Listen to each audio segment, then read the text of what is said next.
जी अस्सलाम वालेकुम दोस्तों, उम्मीद करते हैं कि आप लोग ठीक ठाक होंगे। आज के इस पर्टिकुलर वीडियो में थोड़ी सी इन्फॉर्मेशन मैं आप लोगों के साथ शेयर करूंगा कि इमोक्सिल यानी इमोक्सिसिलिन सिरप क्या चीज़ है। ये बच्चों को हम किन किन हालातों में दे सकते हैं, यानी कौन कौन सी बीमारियों में आप लोगों एक बच्चे को दे सकते हैं और इसके मुमकिन साइड इफ़ेक्ट क्या होते हैं और दिन में इमोक्सिल सिरप हम कितनी दफ़ा दे सकते हैं। ये तमाम इन्फॉर्मेशन इस पर्टिकुलर वीडियो में इंशाल्लाह आप लोगों को मिल जाएंगे। वीडियो को आप लोगों एंड तक देखें। वीडियो को शुरू करने से पहले अर्ज़ करूंगा कि अब तक अगर आप लोगों ने मेरे यूट्यूब चैनल इन्फॉर्मेट्स को सब्सक्राइब नहीं किया तो इसको आप लोग ज़रूर सब्सक्राइब करें। सबसे पहले मैं आप लोगों को बताना चाहता हूँ कि इमोक्सिल यानी इमोक्सिसिलिन एंटीबायोटिक सिरप है, यानी ये वो सिरप है जिसको हम मुख्तलिफ किस्म के बैक्टीरियल इन्फेक्शन के लिए इस्तेमाल कर सकते हैं। सबसे पहले मैं आप लोगों को बताना चाहता हूँ कि इमोक्सिल हम दे सकते हैं अपर रिस्पिरेटरी ट्रैक इन्फेक्शन में, यानी जिन बच्चों को टॉन्सिलाइटिस का मसला होता है, उसके टॉन्सिल बड़े होते हैं, वो खाना नहीं खा सकता है, उसको तकलीफ होती है और उसके साथ उसको बुखार भी होता है, तो इस कंडीशन में हम दूसरी पेन किलर के साथ इमोक्सिल सिरप दे सकते हैं।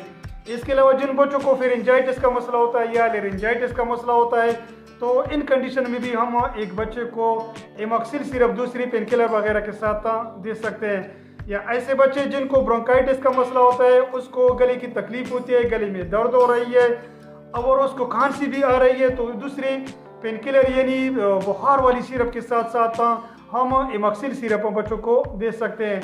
या ऐसे बच्चे जिनको कान का इन्फेक्शन होता है, उसके कान में दर्द हो रही है, कान में जख्म है, तो दूसरे पेन किलर के साथ हम बच्चों को इमोक्सिल सिरप दे सकते हैं।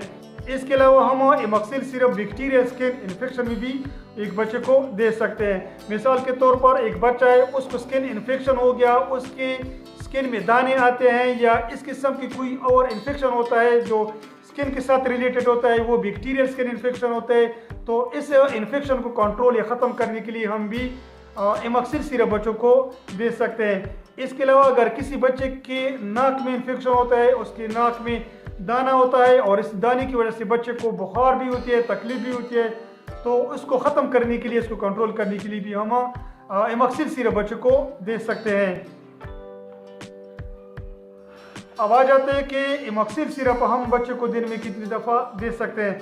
बेसिकली इसका जो ऑफिशियल डोज है वो दिन में 3 दफ़ा है, सुबह, दोपहर, शाम, खाना खाने के बाद। लेकिन ज़्यादातर वालिदैन को ये मसला होता है कि इमोक्सिल सिरप के डोज का सही तौर पर उनको इल्म नहीं होता है, कभी दिन में 3 दफ़ा से भी ज़्यादा देते हैं, या अगर डॉक्टर उनको आधी चम्मच का कहते हैं तो वो 1 चम्मच देते हैं या 2 चम्मच देते हैं, तो उसकी वजह से ज़्यादातर उसके साइड इफ़ेक्ट होते हैं, जिनमें से ज़्यादातर जो कॉमन साइड इफ़ेक्ट है वो डायरिया हो सकती है।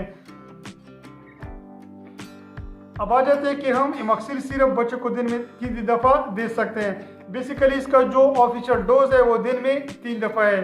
जिन बच्चों की उम्र 5 साल होती है या 5 साल से कम होती है, उनको हम दिन में आधी चम्मच दिन में 3 दफ़ा दे सकते हैं। या जिन बच्चों की उम्र 5 साल से बाव होती है, उनकी 10 साल उम्र होती है, उनको हम 1.5 चम्मच से लेकर 2 चम्मच भी दे सकते हैं। ये उनकी सिवियरिटी पर, ये बच्चों की डिजीज़ की सिवियरिटी पर होता है या इसके वज़न पर डिपेंड करता है। अगर वज़न ज़्यादा है या बच्चे की डिजीज़ की कंडीशन ज़्यादा है तो उनको हम 2 चम्मच भी दे सकते हैं। लेकिन जिन बच्चों की उम्र 10 साल से ज़्यादा होती है, उनको हम ज़्यादातर 250 मिलीग्राम कैप्सूल फॉर्म में भी दे सकते हैं। अब आ जाते हैं कि इमोक्सिल सिरप के इस्तेमाल करने से बच्चों में क्या क्या साइड इफ़ेक्ट हो सकते हैं। बेसिकली इमोक्सिल का जो मेन साइड इफ़ेक्ट है वो डायरिया होता है। ज़्यादातर अगर आप लोग बच्चों को इमोक्सिल सिरप ज़्यादा मिकदार में देते हैं या दिन में ज़्यादा दफ़ा देते हैं, तो उसके इस्तेमाल करने से आप वो बच्चों को ज़्यादातर डायरिया की हो सकती है। इसके अलावा नाजिया भी हो सकती है, वॉमिटिंग की शिकायत भी हो सकती है, यानी की शिकायत भी हो सकती है। ज़्यादातर बच्चों को इंडाइजेशन या बदहज़मी की भी शिकायत हो सकती है और साथ साथ उनको स्किन रेशेस की भी शिकायत या स्किन एलर्जी की शिकायत भी हो सकती है। उम्मीद करता हूँ कि इमोक्सिल सिरप के बारे में आप लोगों ने जो वीडियो देखी आप लोग को पसंद आई होगी। अपना ख्याल रखें, अपने बच्चों का ख्याल रखें। शुक्रिया।